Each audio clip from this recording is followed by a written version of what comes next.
দলীয় সিদ্ধান্ত মানেননি তৃণমূলের আওয়ামী লীগের অনেক নেতাকর্মী।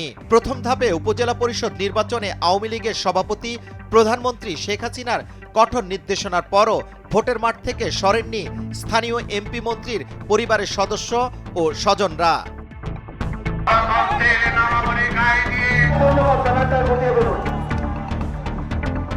ফলে দলীয় নির্দেশনা অমান্য করে স্বজনকে প্রার্থী করানো মন্ত্রী ও দলীয় এমপিদের তালিকা তৈরি করছে আওয়ামী লীগ। অভিযুক্ত মন্ত্রী ও দলীয় এমপিকে শোকজ করা হতে পারে, সাংগঠনিক শাস্তির পাশাপাশি কেড়ে নেওয়া হতে পারে দলীয় পদপদবি।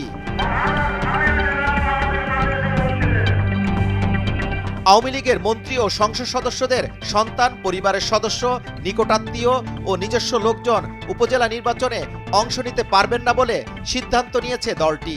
দলীয় প্রধানের নির্দেশনা পেয়ে ওবায়দুল কাদের ধানমন্ডির আওয়ামী লীগের সভাপতি শেখ হাসিনা রাজনৈতিক কার্যালয়ে আনুষ্ঠানিকভাবে এক বৈঠক করেন। এদিকে প্রতিপক্ষকে অপহরণের অভিযোগে শুধু ডাক, টেলিযোগাযোগ ও তথ্য প্রযুক্তি প্রতিমন্ত্রী জোনায়েদ আহমেদ পলকের শ্যালক এবং নাটোরের সিংড়ার চেয়ারম্যান প্রার্থী লুৎফর হাবিব রুবেল নির্বাচন থেকে সরে দাঁড়িয়েছেন। দলীয় নির্দেশনা অমান্য করে চেয়ারম্যান পদে প্রতিদ্বন্দ্বিতা করছেন ঠাকুরগাঁয়ের বালিয়াডাঙ্গাতে মাজারুল ইসলাম সুজন এমপির দুই চাচাতো ভাই মোহাম্মদ আলী, শফিকুল ইসলাম ও ভাতিজা আলী আফসার রানা।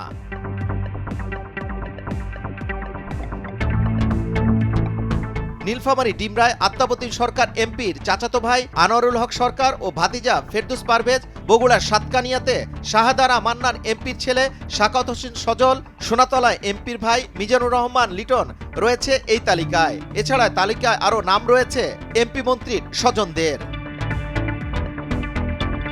এই পরিস্থিতিতে স্বজনদের প্রার্থী করানো মন্ত্রী ও দলীয় এমপিদের তালিকা তৈরি করা হয়। এর মধ্যে ৮ মে অনুষ্ঠিত প্রথম ধাপে ১৫০টি উপজেলা নির্বাচনে যেসব মন্ত্রী ও এমপি স্বজনরা প্রার্থী হয়েছেন তাদের তালিকা চূড়ান্ত করেন দলের ৮ সাংগঠনিক সম্পাদক।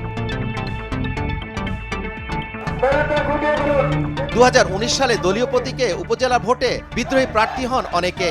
পরে তাদের বিরুদ্ধে প্রাথমিকভাবে শাস্তির ব্যবস্থা নিলেও শেষ পর্যন্ত করা হয় ক্ষমা। তবে কেন্দ্রীয় নেতারা বলছে এবার আর সে সুযোগ মিলছে না। অভ্যন্তরীণ বিরোধ বাড়ায় দলে শৃঙ্খলা ফেরাতে কোনো ছাড় দেওয়া হচ্ছে না। দেশে এখন ৪৯৫টি উপজেলা রয়েছে। ৪ ধাপে নির্বাচন উপযোগী ৪৮৫টিতে ভোট হবে। মেয়াদ উত্তীর্ণ হলে বাকিগুলোয় ভোটের আয়োজন করবে নির্বাচন কমিশন। আগামী ৮ মে প্রথম পর্যায়ের ভোট শুরু হবে।